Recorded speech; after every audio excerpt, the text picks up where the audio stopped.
Hey, hello, Physio. Good afternoon. So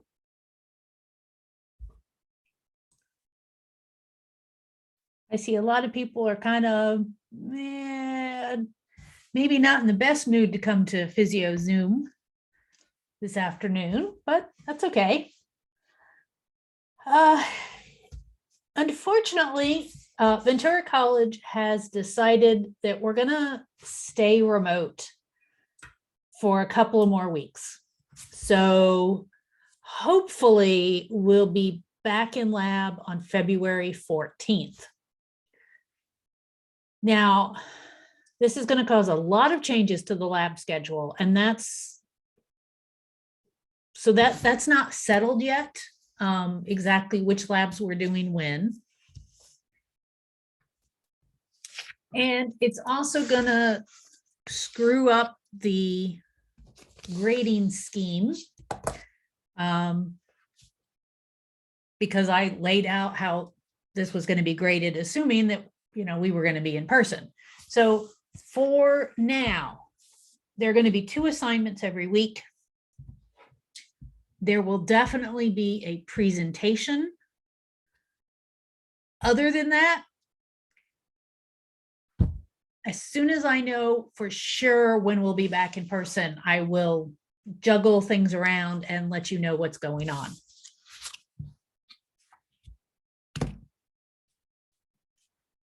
Okay. There is a reading assignment on Canvas that you need to look at before you take the next quiz. And the next quiz is up, and it is due before midnight, Sunday, January 30th.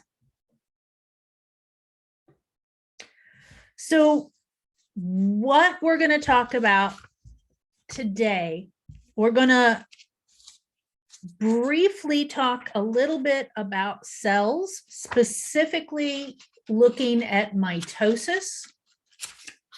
And then we're going to do, depending on how much time we take, we're going to talk about graphing. Regardless if we get to it this week or next week, we are going to talk about graphing because it is an important skill for you guys to have, and it's something you will need to learn about going forward in this lab. You're going to have to do some graphing, so we're going to go over how we do that. Does anybody have any questions before we get started?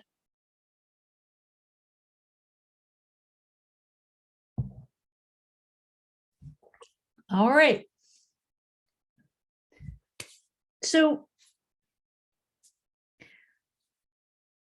I'm sure you've heard a lot of this stuff about cells before. Bear with me because I'm not sure exactly what you've learned. Cells are the smallest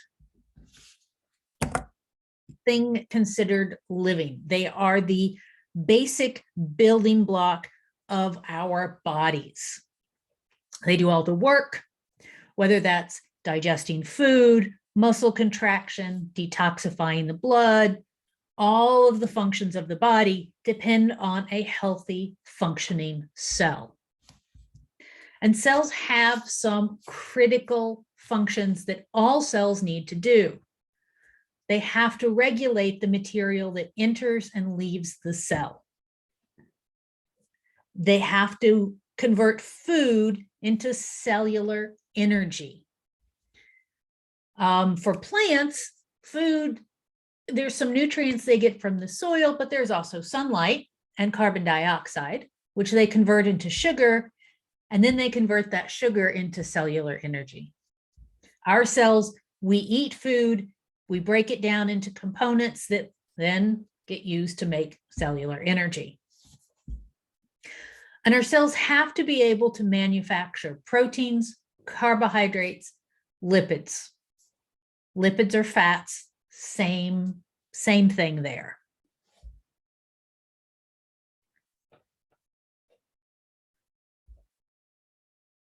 And thank those of you who have your screen on so I can watch and see how long it's taking you to copy down this stuff.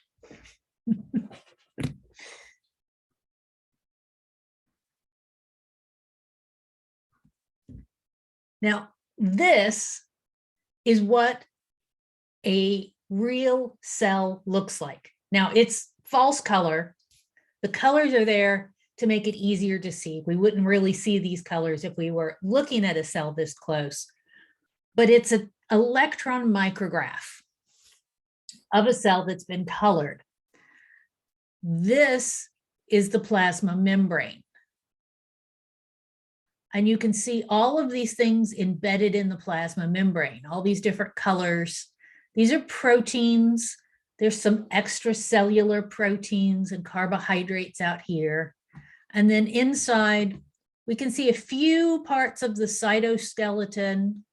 This is part of the cytoskeleton. This is really just a tiny, tiny little slice out of a cell. And I really like showing this to students because when we talk about the cells, we always tend to draw very simplistic pictures. And so the nucleus is kind of a circle and the plasma membrane is kind of a circle.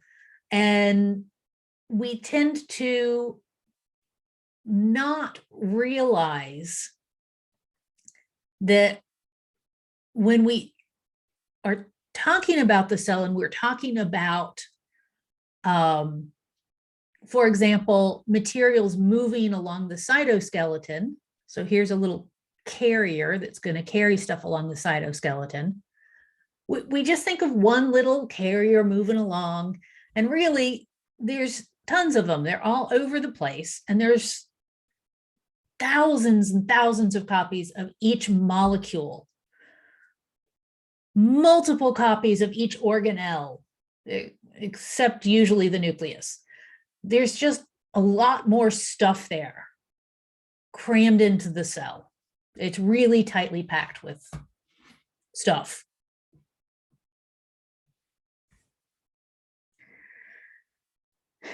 Now, we are talking about the cells in physiology because they are so critical to medicine. A lot of things that go wrong with our body are because our cells are going wrong. Obvious examples include diabetes. You know, if your cells in your pancreas are not producing insulin appropriately, your whole body is going to be diseased. And cancer is uncontrolled cell division. So when your cells divide out of control, that's a disease that needs to be dealt with. Now, we do have two kinds of cells, prokaryotic and eukaryotic cells. We're going to be talking about eukaryotic cells. Those are the cells that we have.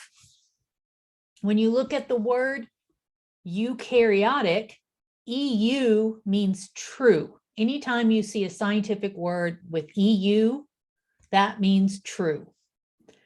And karyon refers to nucleus. So anything with Kary in it is referring to a nucleus. So eukaryotic cells have a nucleus. They have organelles. They can be single-celled organisms or complex multicellular life. All complex multicellular life has eukaryotic cells. Prokaryotic cells, the PRO refers to before, so it literally means before the nucleus. And you'll notice that I spelled it with a C here.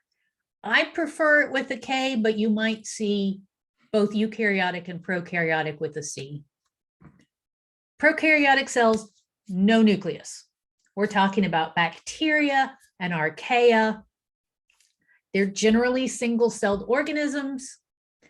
They do sometimes form colonies and aggregations that might look like a multicellular organism, but they're not complex the way we are. The cells in a bacterial colony don't specialize for different functions, whereas our cells become very specialized.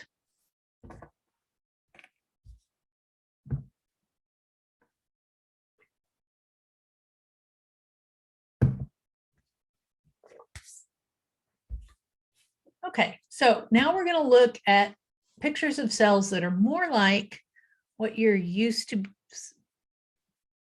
seeing. Here's a eukaryotic cell drawing and a prokaryotic cell. This is so not to scale. Prokaryotic cells are tiny, tiny cells compared to eukaryotic cells. But your basic eukaryotic cell has a nucleus. It's got some mitochondria. It's got some various different little organelles and different structures in them. We're not going to go into details about that. There is some information on the Canvas page that talks about different organelles and different parts of a cell. That's going to be work for you to do at home.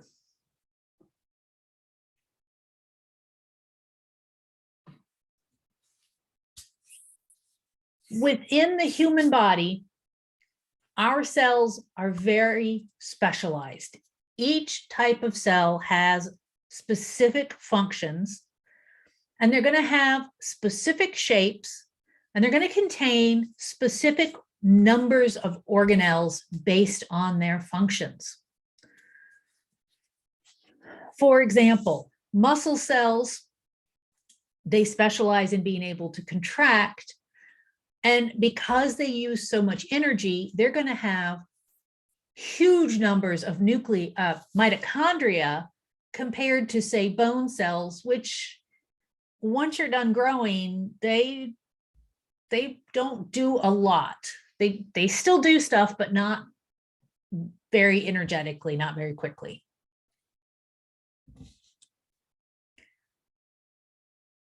The human adult has an estimated 30 to 40 trillion cells.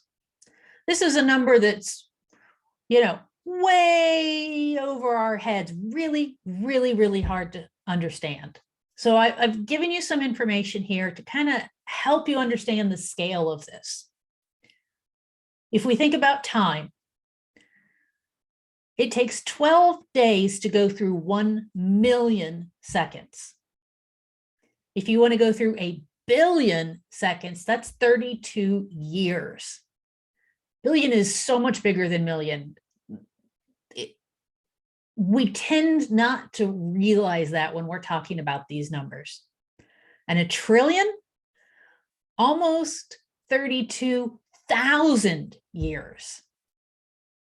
And we have 30 to 40 trillion cells in our bodies. I hope that you're just in awe over how many cells there are.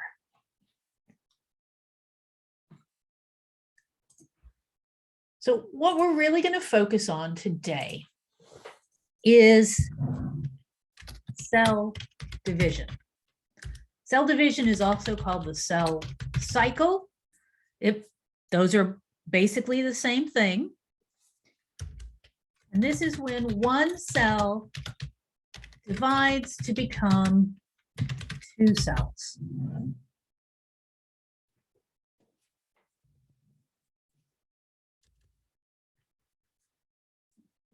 This is a highly regulated process. We're going to talk about that in a little bit more detail. But when the regulation fails, we call that cancer.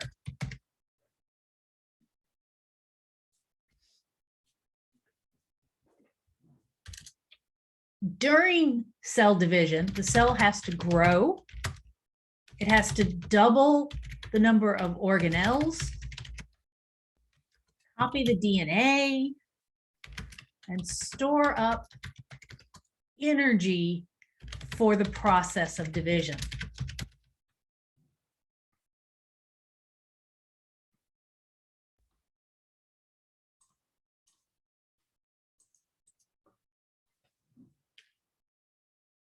The rate or speed, or okay, there's two parts to this. There's speed, how fast this takes, and it generally takes a couple of hours to a day for eukaryotic cells. Prokaryotic cells can divide much faster.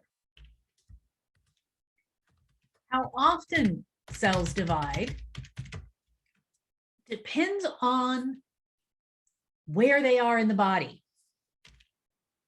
the type of cell.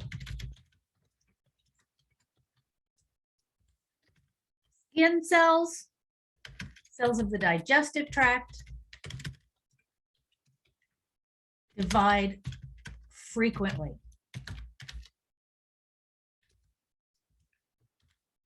Neurons divide rarely after infancy.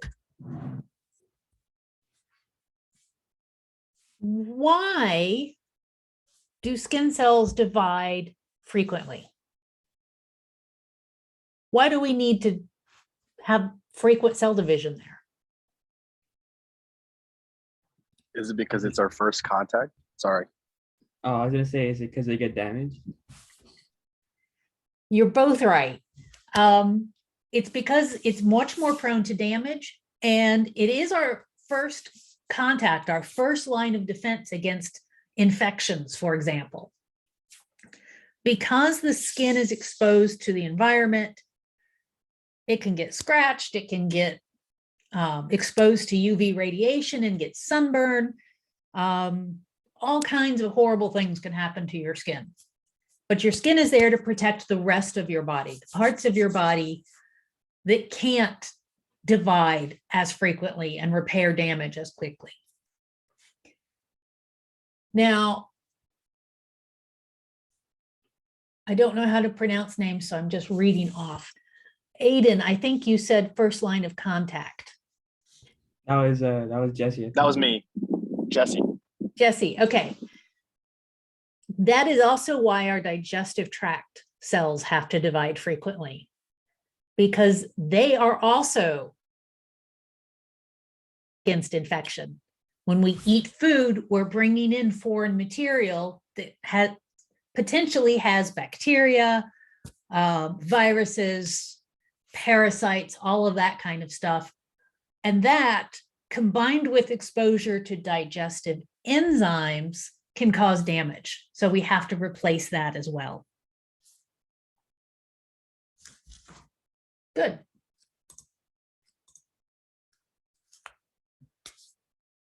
As I said, we're really focusing in on cell division.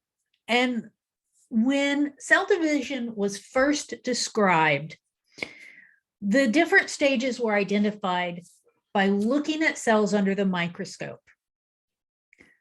So we can see these stages in stained cells, but at first scientists didn't really know what exactly was going on and didn't know the details of the stages. Now, if we were doing this again with what we know now, we probably wouldn't divide them up quite the same way, but we can see these stages under the microscope. Interphase, this is the nucleus. This is the cell. So this is actually a plant cell. This is the cell wall. So there's the nucleus. And the DNA inside the nucleus is all pretty loose. It's not taking up a lot of stain. It doesn't look like a chromosome, like we tend to draw DNA. Prophase is the next phase, and you can see the DNA is starting to clump up into strands And we're going to go through these phases again. I'm just describing what you're looking for. But they're still pretty scattered around the nucleus. Metaphase, the chromosomes are lined up basically in the center line of the cell. So these two chromosomes are connected together. There's going to be another one connected to each of these. You just can't really see them all in the same image, but they're all kind of clumped right in a line in the center. Anaphase is when the chromosomes start to be pulled to opposite ends of the cell. And you can see that's going on here. So you've got two clusters of stick-like chromosomes. Telophase, the chromosomes start to relax, and you can see two nuclei formed, but you don't have a cell wall in between them yet. It's starting to form here, but it's not complete. So it looks kind of like a cell with two nuclei.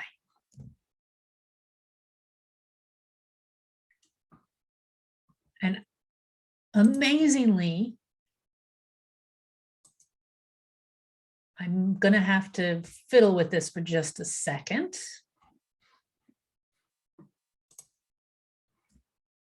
Screen share. There we go. This video over here is going to show speeded up cell division as a video. So you can see the chromosomes starting to show up, and then they're lined up in the middle and pulled apart. It goes really, really fast in this video. I wish they were showing it a little bit slower. So chromosome condenses, lines up, gets pulled apart, and then the cells divide.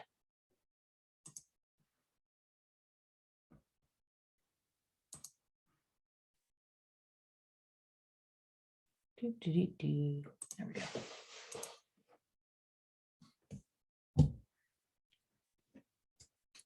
So let's talk about the parts of cell division.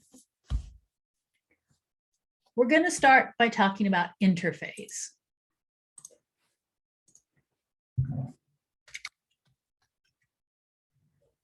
Interphase is the part of the cell cycle that cells are in when they're doing their normal functions.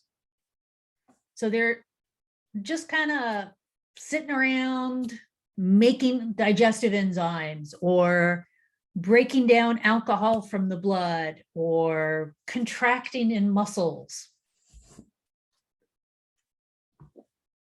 When we started being able to see in more detail what was going on, we realized that there's more to interphase than just that. And really, when we talk about the cell being in normal function, i.e. not actively dividing, we're talking about a part of interphase called G0. So the cell is kind of sitting here, doing its thing. And it stays there until or unless it receives a signal. That's what this little stop sign looking thing here that says G1. That is a checkpoint. Checkpoint G1 basically is a go, no-go signal. If the cell hasn't received a signal telling it it needs to divide, it's just going to stay there. It's not going to do anything. It's when it receives the go signal that it moves out of G0, does a little bit of growing, and then moves into the S phase. The S phase, there's growth, and this is where the DNA is duplicated. We still cannot see the chromosomes in the nucleus, but the DNA doubles during this part.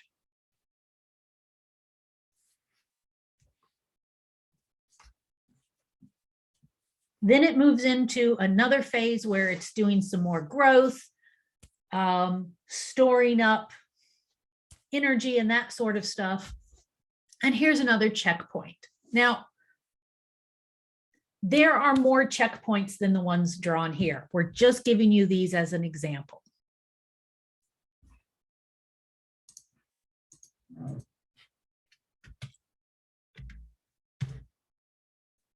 The second checkpoint here, the one that determines whether the cell is going to enter mitosis or not, uses a protein called P53, which checks for DNA damage and attempts to repair it. It's looking at structural damage, not mutations, but physical breaks in the strand.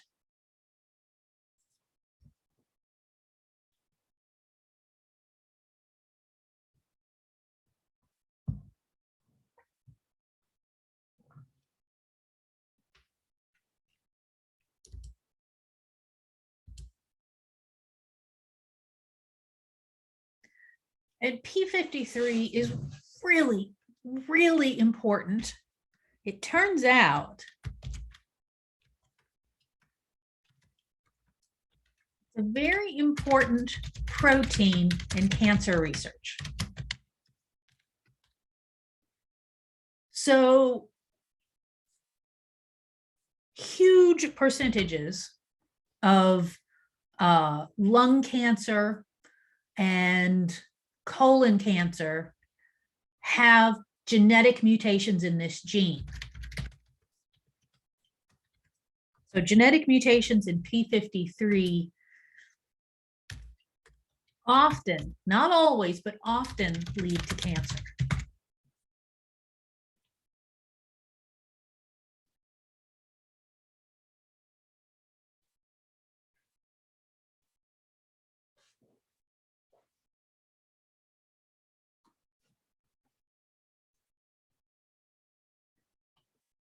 All right. If P53 says everything's okay, the cell will move on into the part of the cell cycle called mitosis. This is what most people think of when they think of cell division. But mitosis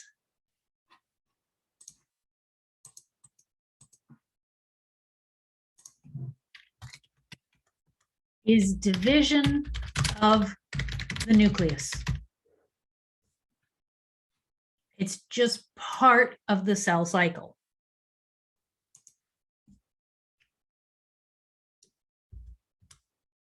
And when everything goes correctly, you end up with two genetically identical daughter cells.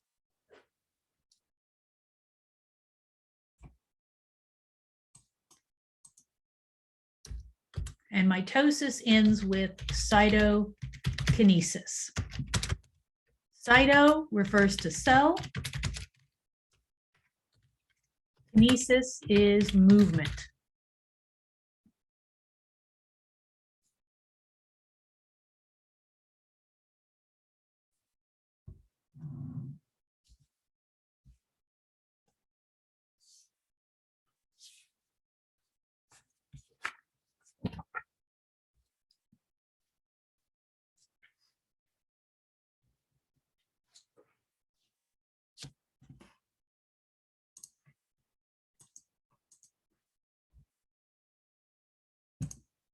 Now, if P53 finds damage to the chromosomes that it cannot fix, it triggers a process of apoptosis.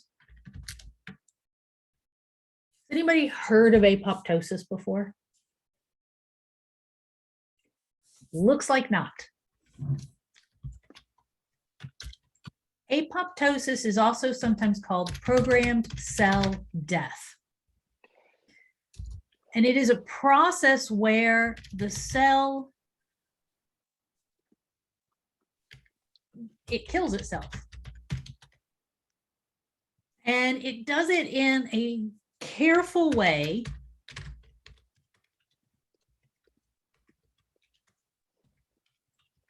to minimize damage to nearby cells. So a lot of times, cells that undergo apoptosis will do it because they're infected with a disease. And you don't want to spread your disease to other cells. So there's a whole very detailed process by which this happens. And during this process, it releases material that can be taken up by nearby cells and used. So there are some things that neighboring cells, like amino acids, neighboring cells can take up the amino acids and use them for their own functions. I have a question. Yes. During this process, does it involve like the cell's lysosome? Yes, it does. Okay. Yes, the lysosome is very important in this process. To those who don't know, the lysosome is important for breaking a lot of things down inside the cell. And if the cell uses the lysosome as part of the process to kill itself, but it also has to be careful that it doesn't release the enzymes from the lysosome into the intercellular space where those enzymes might attack nearby cells.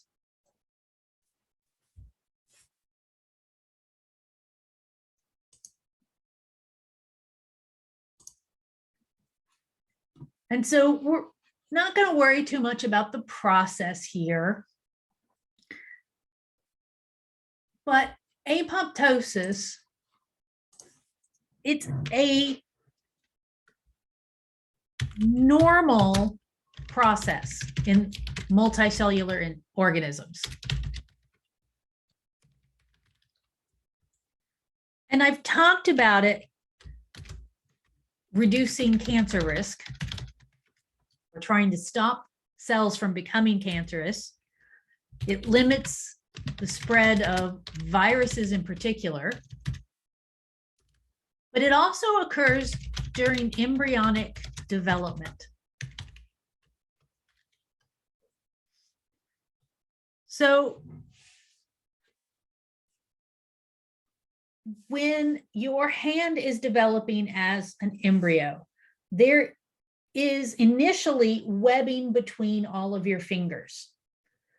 It's important for the way your fingers grow when you're an embryo. And that webbing between the fingers, we need to lose that.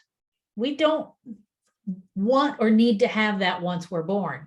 So those cells undergo apoptosis as part of developing in the uterus.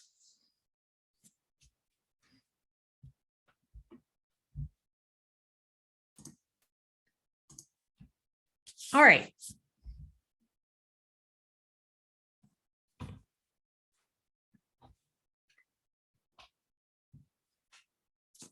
Now let's get into a little bit more detail about some of this. Does anybody know what this is a picture of? The gene pairs? Yes. So this is a genome. Genome means all of the genes in an organism. The way this is laid out, don't need to know this word. It's called a karyotype. Oh, Katarina, you're getting ahead of me just a little bit. Here we have karyo again, referring to chromosomes. And what we've got is our DNA is organized into strands, and we have 2 copies of each strand. We have 2 copies of each chromosome.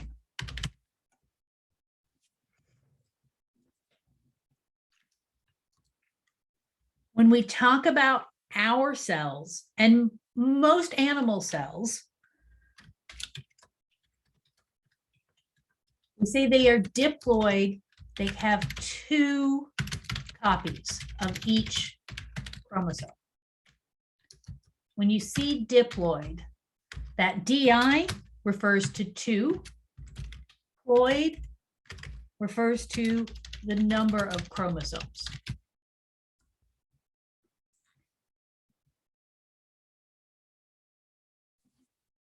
Sometimes it's abbreviated 2N.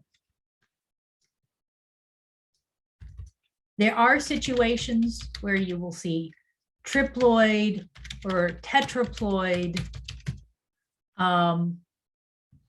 In us, these are usually disease conditions, and it's usually only one, well, it's always only one chromosome that would be triploid or tetraploid. And most of the time it's fatal. So if you had 3 copies of chromosome 1, that's fatal before you're born, probably very, very early in development. This would be like a first trimester miscarriage kind of thing. Same is true for the tetraploid, but that's getting into genetics. When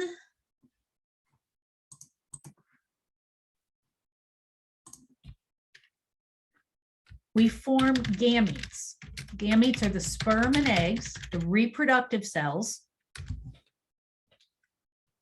Those cells are haploid or N, and they have 1 copy of each chromosome.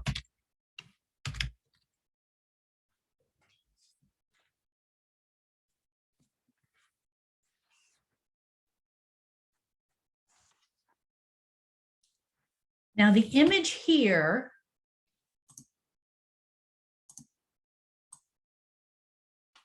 has this term up here. Oh, I just went right over that. Homologous pair. So the 2 copies of the same chromosome are called a homologous pair or homologs.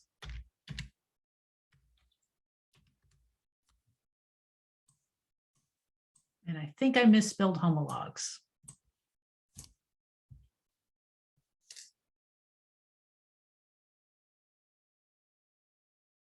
And I didn't write it in my notes, so.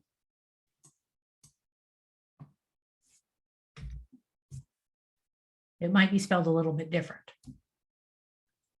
Now, Katerina mentioned the term sister chromatids. And when we get further into the details of mitosis, we're going to explain what that term means. It's very, very similar to homologous pair, but not quite. So we're not really seeing the sister chromatids yet, but we are going to see them very soon.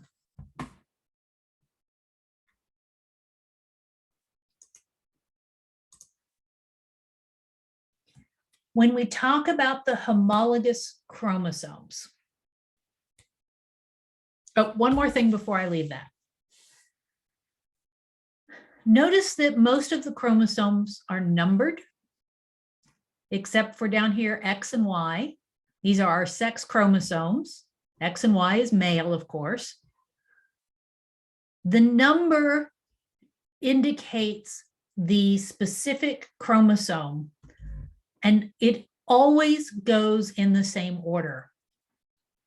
Regardless of the organism you're talking about, chromosome 1 is the largest, 2 is the second largest. 3 is the third largest. 4 is the fourth largest, and so on and so forth. And the number of different chromosomes in animals is insane. It can be as small as 2 chromosomes, but then it can go up to, in hermit crabs, 254. Wow, that's huge. That's nothing compared to plants. Plants do genetics really weird. When I'm talking about homologs, the homologous chromosomes, the 2 copies of chromosome 1, will have the same genes in the same locations on both copies. So I've made up a chromosome here. And on this chromosome, towards the far end of the long part of the chromosome, there's a gene for fur color. A little closer to the center, there's a gene for eye color. And then on the short branch, or the short arm, there's a gene for hemoglobin. And if this is chromosome 1, in all organisms of this species, you're going to find the same genes in the same locations on chromosome 1. But what's different about the 2 copies is alleles. This is one of those things that biology students struggle with. Alleles are different versions of a gene, or different recipes. Oh, I always hate when I'm trying to spell that word. That's another one I can't ever spell. You would think I'd be smart and write these words in my notes, because I know I'm going to be misspelling them for you. So the gene for fur color comes in different alleles. In this example, one is blue fur and one is red fur. The gene for eye color in this fictional version also comes in either red or blue. The hemoglobin, I've only got one allele listed on this chromosome for hemoglobin.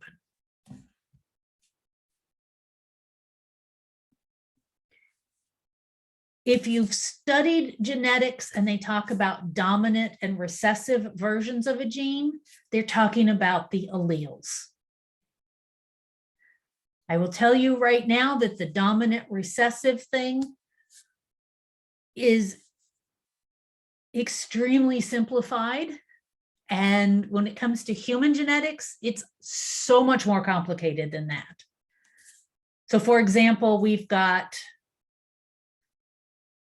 I think we have found 8 genes involved in eye color in humans, and there are quite possibly more.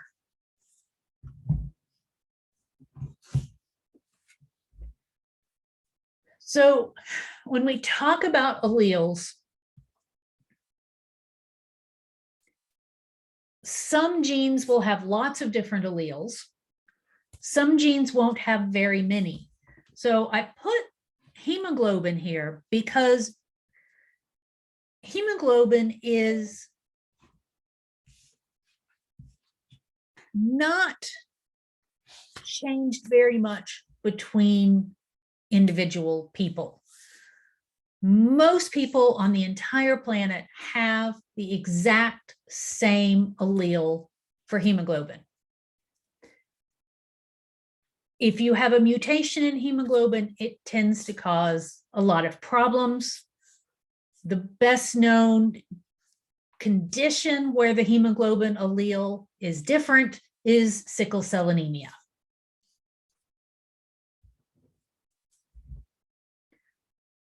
All right.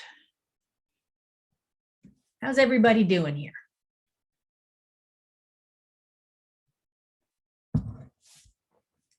Good.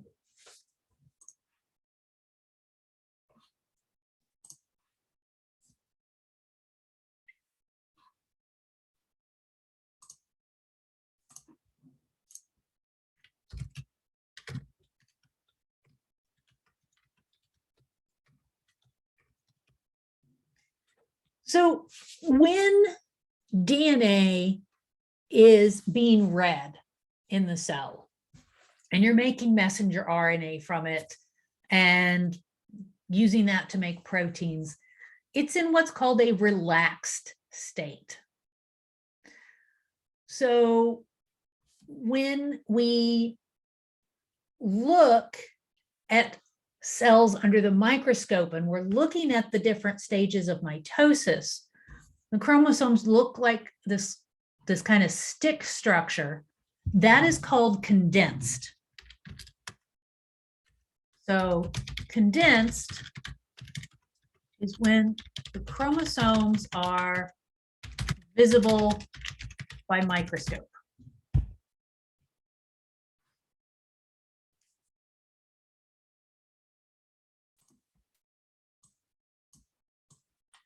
And they do tend to look like a bent stick.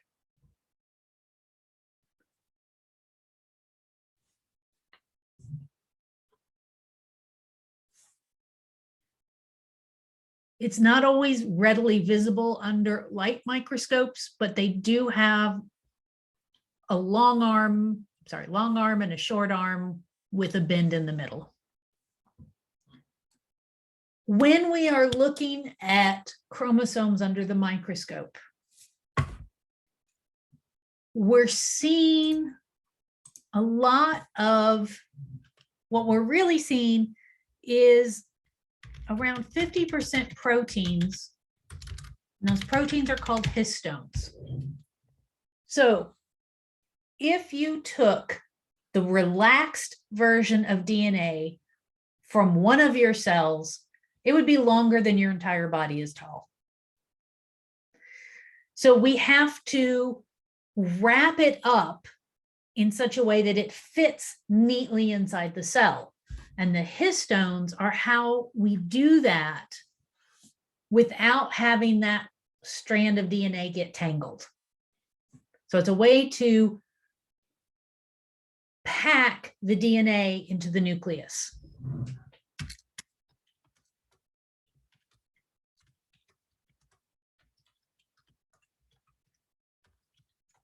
Without tangling it or damaging it.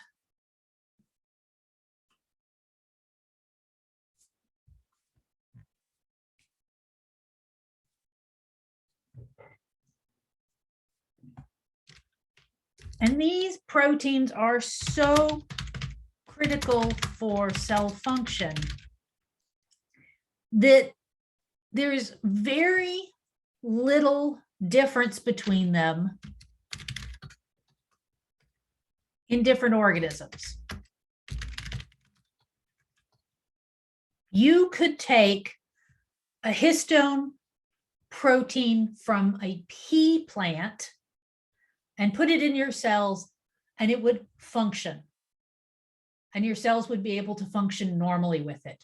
They are that similar, even though we last shared a common ancestor with peas 1.5 billion years ago.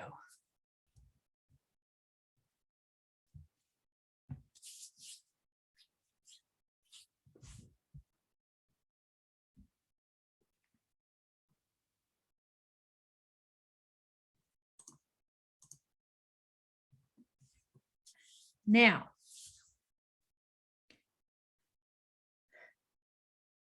going back to the overview of our cell division, we talk about this, we divide it into stage. There's the pre-mitosis stage, which is called interphase. That's after the G1 checkpoint.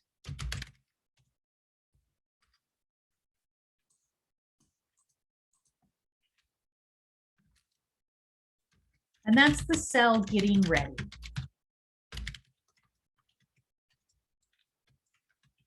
Mitosis is the division of the nucleus. Cytokinesis is physically splitting in two.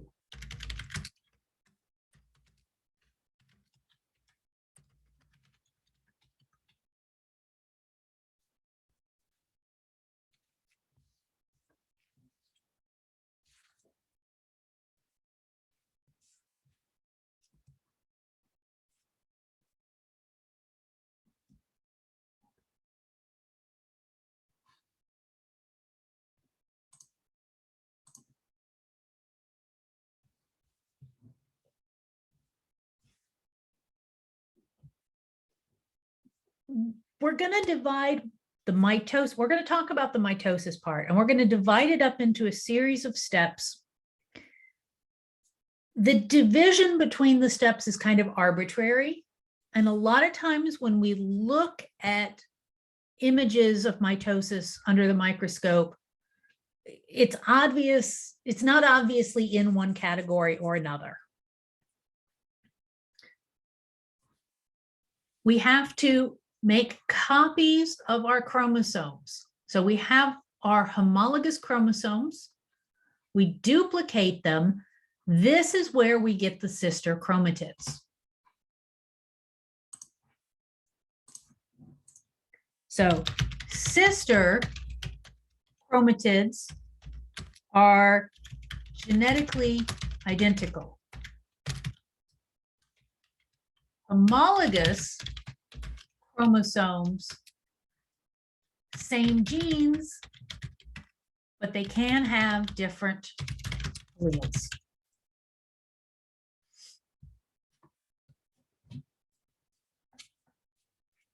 This is something that's very easy to get confused on.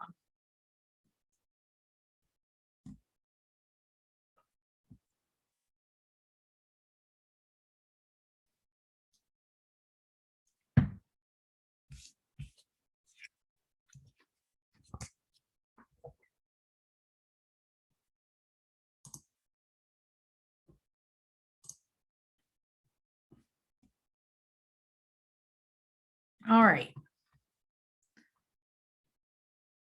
So here's interphase with the relaxed DNA. In prophase,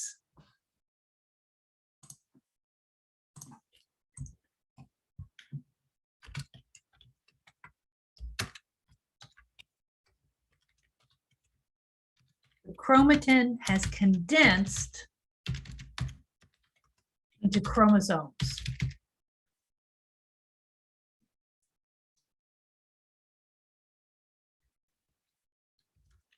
And so you can see the chromosomes,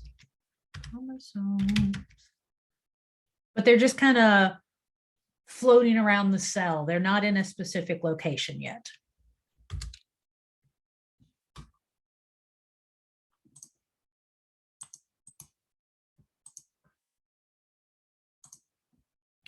In metaphase,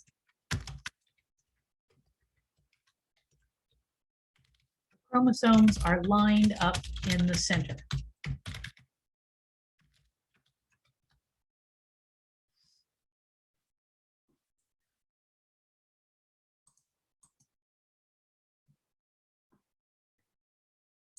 In anaphase, the sister chromatids are pulled apart. So one copy of each chromosome goes to each end of the cell.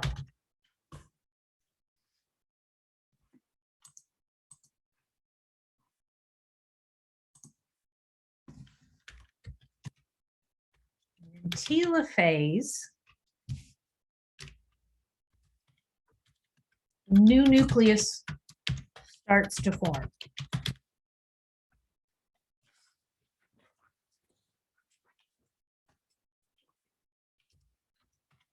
chromosomes start to relax.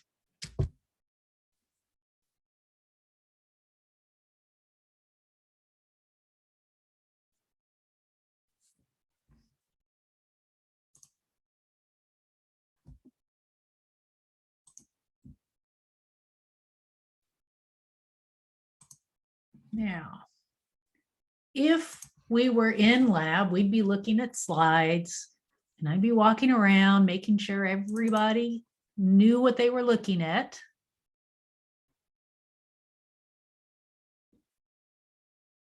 And now if I can find,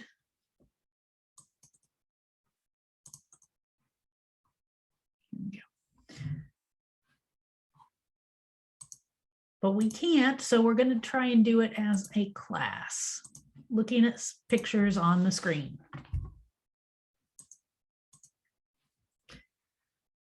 So this is a bunch of cells in a part of the tissue that is rapidly dividing. Now we can see lots of, this is a plant, so it's probably a plant root.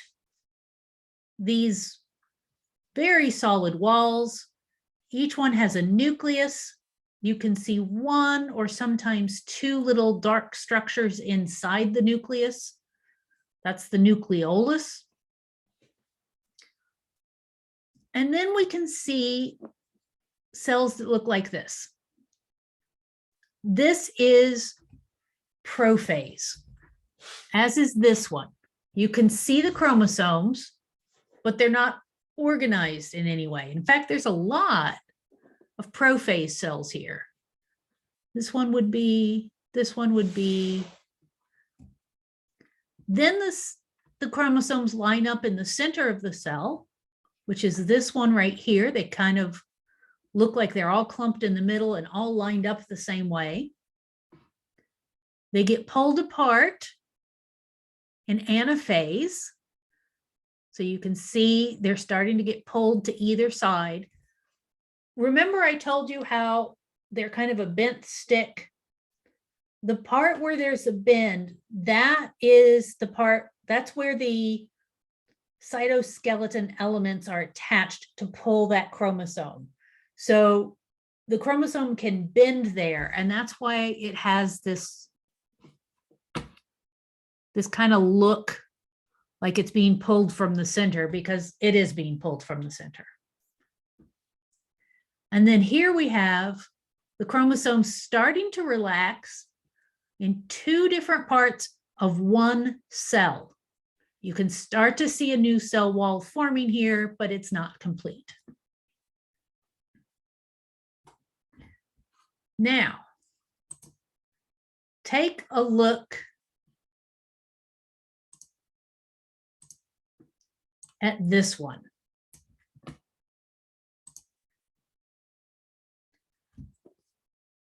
Figure out what phase you think this cell is in, and then vote. It's an anonymous voting process.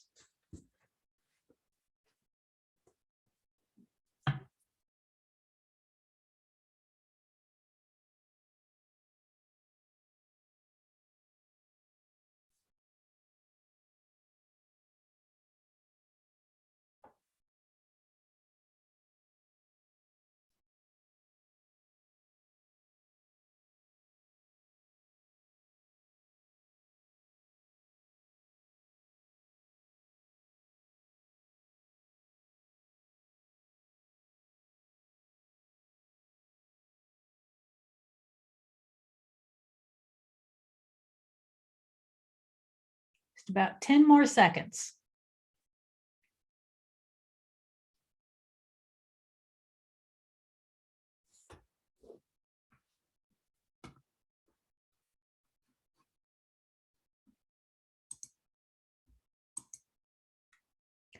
Okay, pretty good results.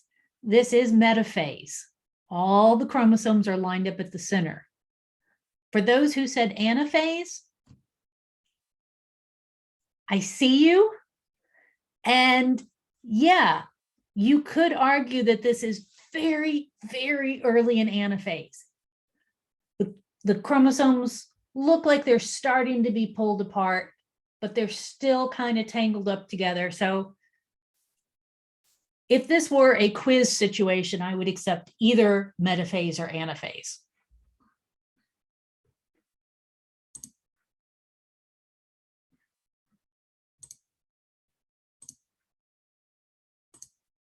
What about this one?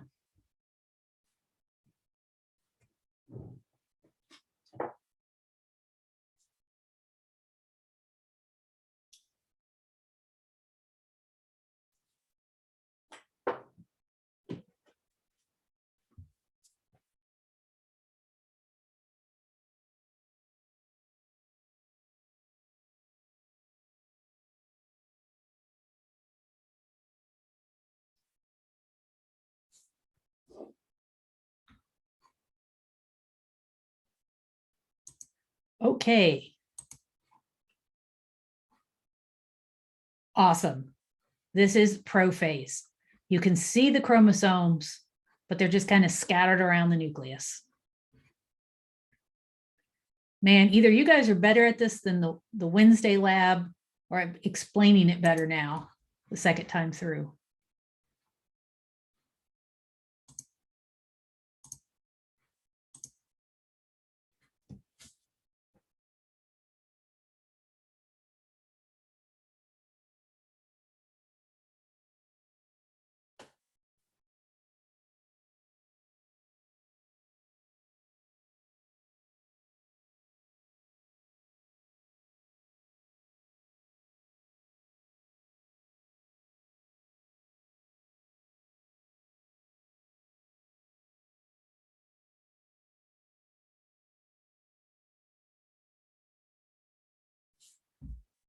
All right.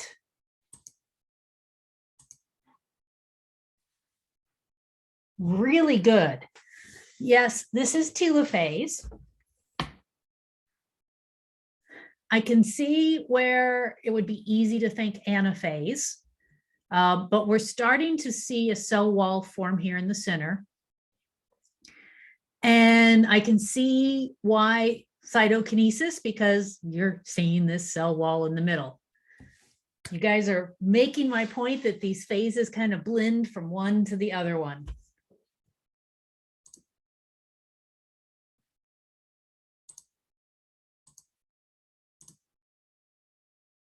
This might be the last one.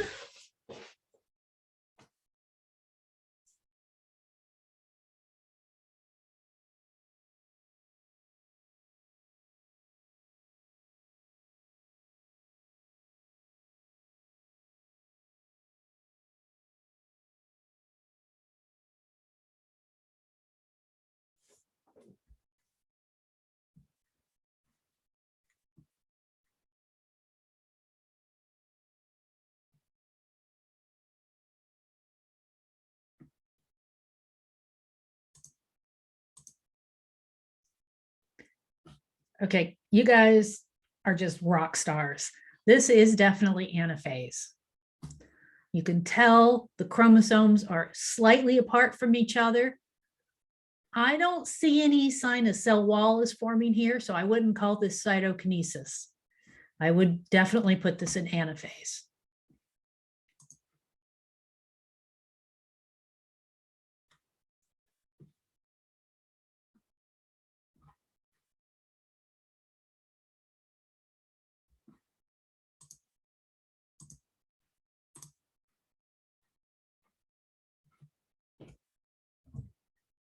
This one is a little tricky because I haven't really shown you a lot of animal cells.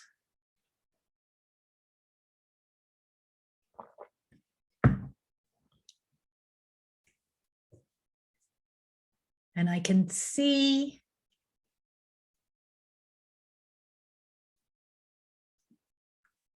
the results are exactly what I would expect from you guys so far.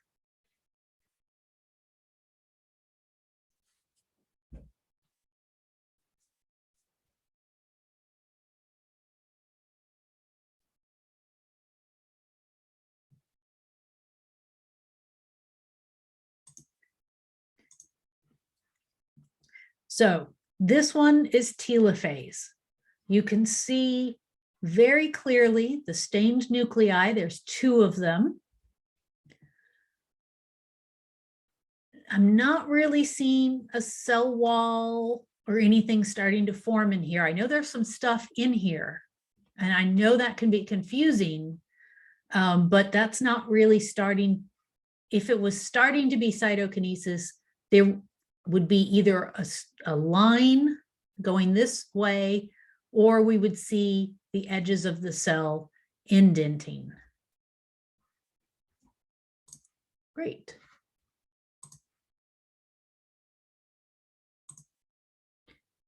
And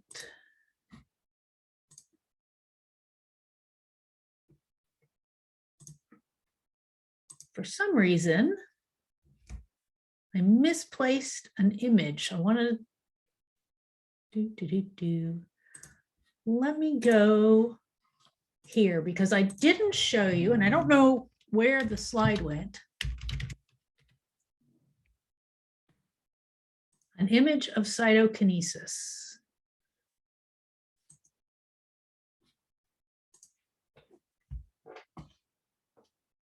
Okay.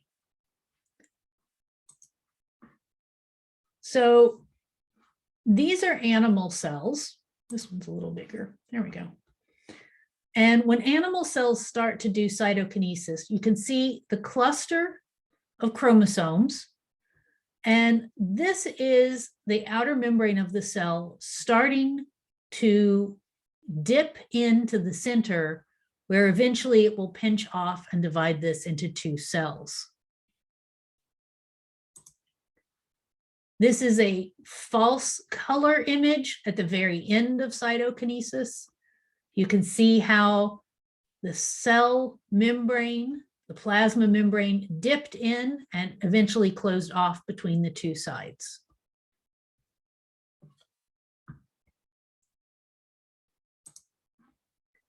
Here's another one, same thing, chromosomes on each side, and the cell is dipping in.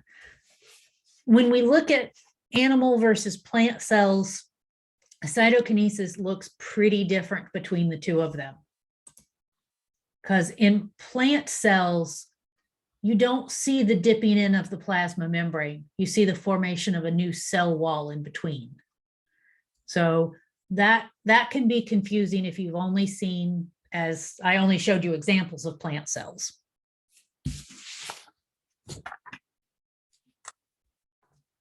All right. How does everybody feel about mitosis?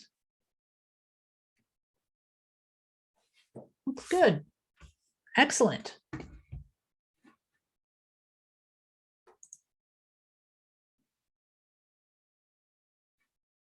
Now,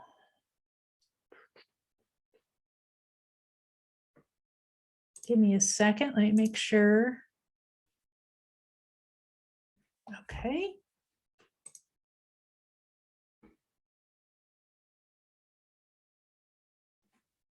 Okay, I've got way too many windows open here. Hang on a second. Let me close some of these.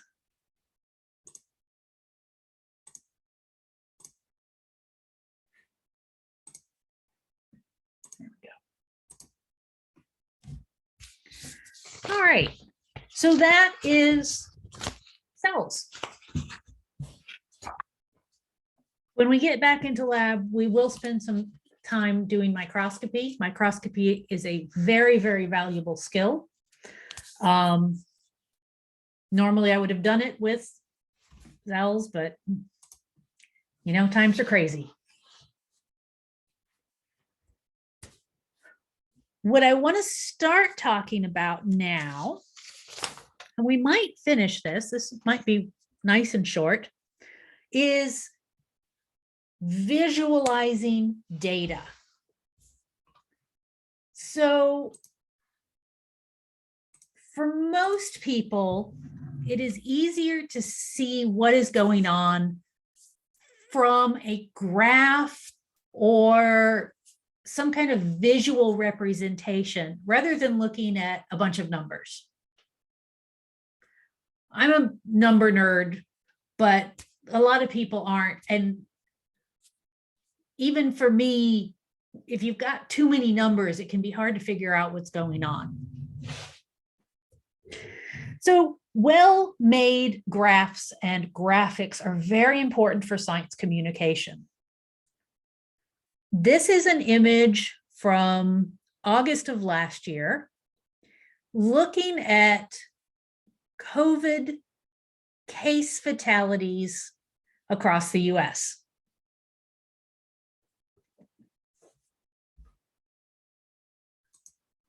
Where do you think, name one of the states that you think had the highest number of fatalities? Alabama. Alabama, Arizona. Arizona. Yep, you're looking at this really dark color here. Kentucky. Kentucky, absolutely. Washington. They did a really crappy job on the color scale.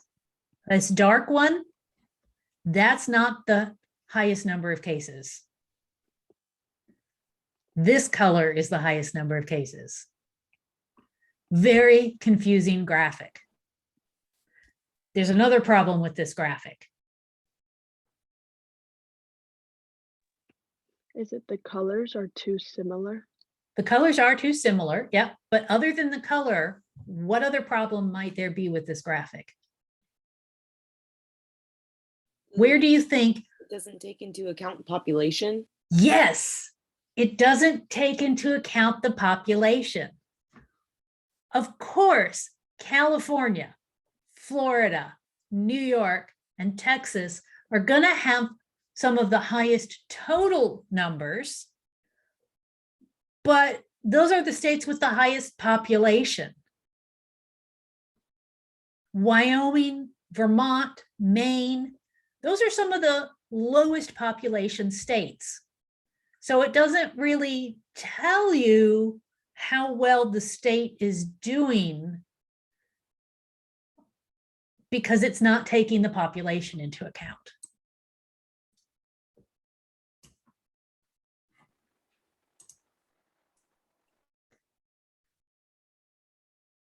Here's another problem with color. Around 8% of all men have some degree of color blindness.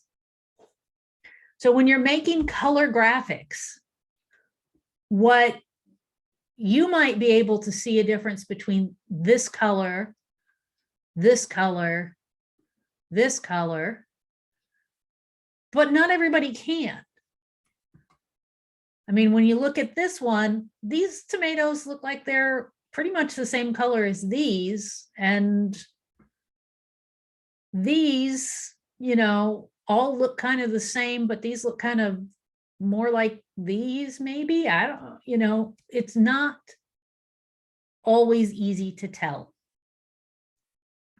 So when you're making graphs, color is great, but you need to have what we call a secondary indicator to help people who are colorblind figure out what's going on. I'm going to show you what that means when we get to line graphs.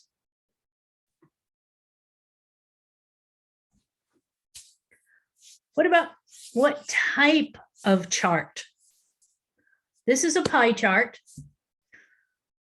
Newspapers, news organizations love pie charts, especially like, what is it? USA Today, the one that they give you free if you stay at a fancy hotel. Their graphs are the worst graphs, and they love these. A pie chart works if you're looking at something that adds up to 100%, and you're kind of looking at the different percentages.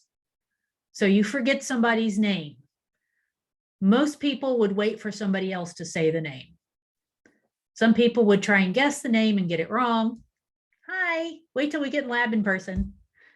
Some people would try and guess and get it right. It's limited in what this can be used to demonstrate. I'm going to show you two different kinds of bar charts. This is three different bar charts. And these are vertical bars. So this is very useful when we do comparisons. So I think this is actually a really good graphic. What you see here is the cost of vaccinating for rabies. How much it costs to vaccinate a person who has been exposed to rabies versus how much it costs to vaccinate the dogs. And you can see in Africa, it's a lot cheaper to vaccinate dogs. Asia, same story. Even in Latin America, where the price is kind of similar, it's still much cheaper to vaccinate the dogs. The other thing this graphic has in it is rabies deaths per million population. So in Africa, very, very few dogs are vaccinated. Only about 6% of dogs are vaccinated. You have lots of rabies deaths. In Asia, about 15% of dogs are vaccinated. You still have a lot of rabies deaths. Latin America, much better dog vaccination rate, much lower rabies rate. Rabies is such a problem in certain places in India that leopards living in Mumbai, a major metropolis, have they kill and eat the feral dogs. And they have reduced the feral dog population so much that they've reduced rabies deaths. And so even though the leopards occasionally kill people, it's still a net improvement on mortality because rabies is so bad. Sorry, that's a little soapbox. This is a horizontal graph. This one is useful when you have non-numerical variables. So this is not a number. These are different, distinctively different categories. And there's a lot of difference between the categories. It's a little easier to see big differences horizontally. Plus, you can have more information here. You can write out longer descriptors of the categories. And so this is land use per gram of protein for different types of food. Beef is huge. Beef is very polluting for the amount of protein that's produced. Pork's a little better. Getting it from produce, obviously better. Surprisingly, land use for protein from chickens or eggs is a lot less than it is for farming, except for a few specific categories.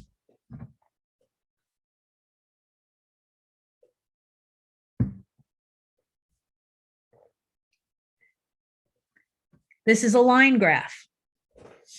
So this is a complex line graph too. Down here on the x-axis, we have years. Over on the left, we have sales. This is for the organic food sales in millions of dollars. And over here on the right, individuals diagnosed with autism per year. So this is an example where we have a secondary marker. So these two lines, one is hot pink and one is kind of purple. Might be hard to tell the difference in those colors. But the organic food sales also have these boxes and autism has triangles. So that's your secondary marker there. Line graphs are great for small changes, especially if we're looking at changes over time or changes in concentration, or if you're looking at changes over time in multiple groups. So we can see that since 1998 through 2007, organic food sales went up quite a bit, and so did autism.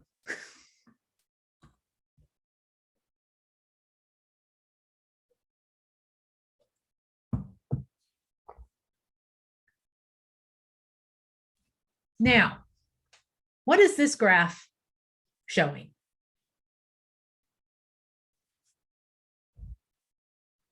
We see time here on the x-axis, two different organizations, but what do these numbers mean? I see head shaking. That's right. We don't know. We don't know. We have no freaking idea what this is talking about. Labeling is critically important. There should be a label down here that says years. I mean, yeah, we can figure that out, but there should also be a label over here on the y-axis saying what these numbers are measuring. Head count, number of people employed, salaries, sick days, we don't know. So good labeling is critical. What's wrong with this graph? The scale's too big. The scale is wrong. Exactly. We've got all of this empty space up here. So we need to make sure that the scale makes sense. This can be challenging. On this one, we could just very easily, cut the scale down to this bottom part. And that would give us a much better understanding of what's going on. But if there's a huge difference between two categories, then we use something called a log graph or log scale. So a log scale is not intuitive. When we see this line, we see a gradual increase. But what we should be realizing is that down here, back in the early 80s, there were only a few internet hosts and a few places that had internet sites. And so, maybe around 40. But this next line, now we're in the thousands. So this first part only goes up to 1,000. The second line is at 10,000. The third at 100,000. You really have to work to kind of understand what's going on. And realize that this out here at, it didn't label the end, but in the last couple of decades, this number, that's a billion. That's a lot bigger than 100,000, which is a lot bigger than 10,000, which is, 10 million, 100 million, 10 million, 1 million. 1 million, it's not as much bigger than 100,000 when you compare 1 million to 10 million. The amount difference between the lines is significant. It's useful, but it's hard to understand. The earthquake scale is the same way. A 4 is 10 times stronger than a 3, and a 5 is 10 times stronger than a 4. Which is why the higher up the scale you go, small differences in the number mean big differences in the destructive power.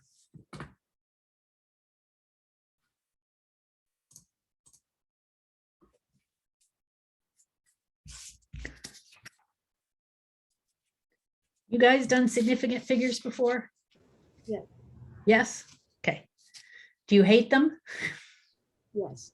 Yes. Yeah. Okay. Significant figures are also important. And they are a way to indicate how precise the measurement is. If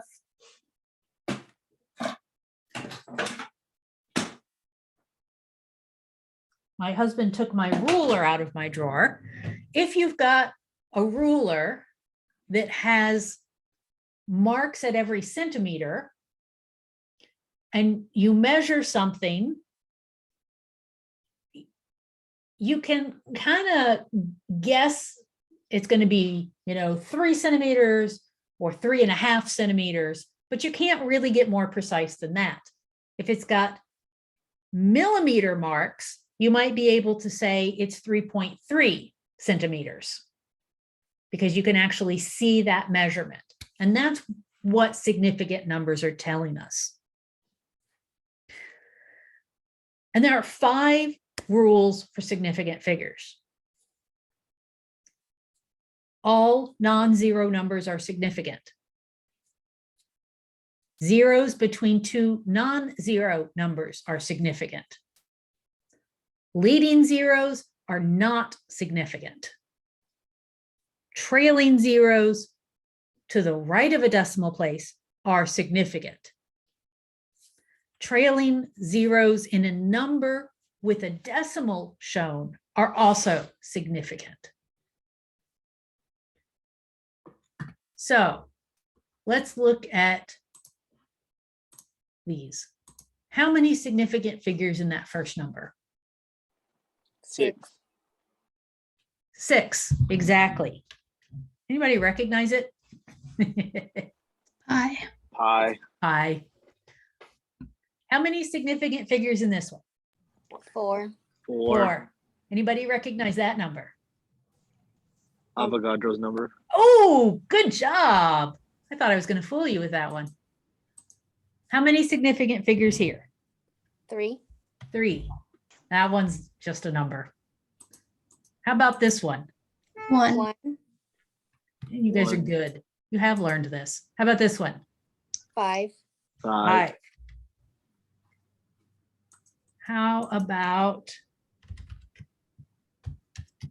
that one? 3.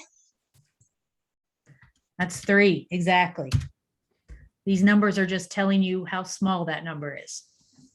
Great. What's the difference between the 10,000 and the 10,000 with a decimal point at the end? The decimal point tells you that it was measured to exactly 10,000. Okay. The lack of the decimal tells you that this number was measured, the 10,000 number was measured, Mhm. but it could be anywhere from 10,000 to 20,000. Okay. All right. Fantastic. You guys have the hang of that. So on Canvas, there's some cytology stuff, and there's also some graphing stuff. So there's another module on graphing for you guys to complete in the next week. Next week, we're going to talk about, we're going to do transcription and translation. I haven't looked over the lab in detail, but it might help if you have paper clips hanging around the house to bring those to your desk so we can work through that a little bit together.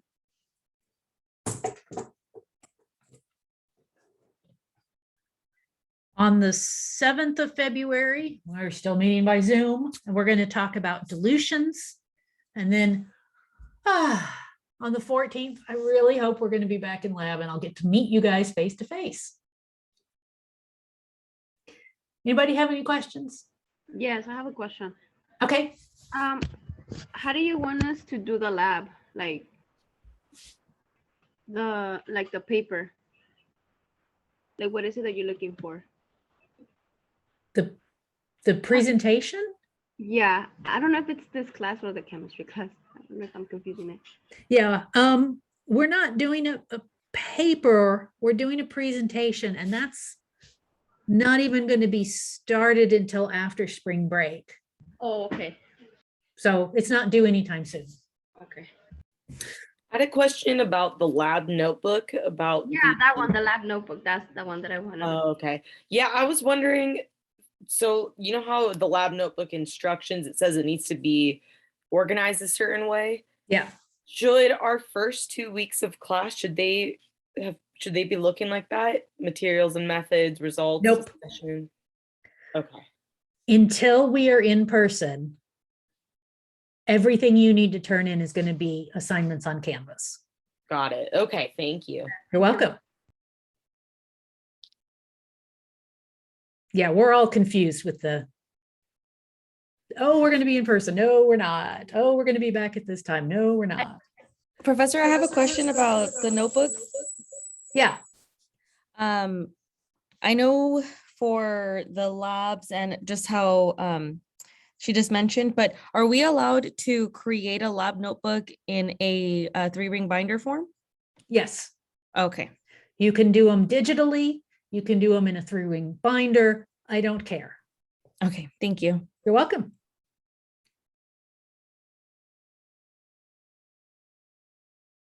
Anything else I need to cover?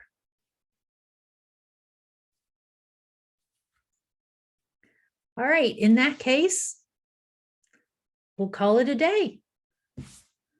And I'll see you all next week. Thank you. Thank you. Thank you, Professor. Bye. Have a good evening.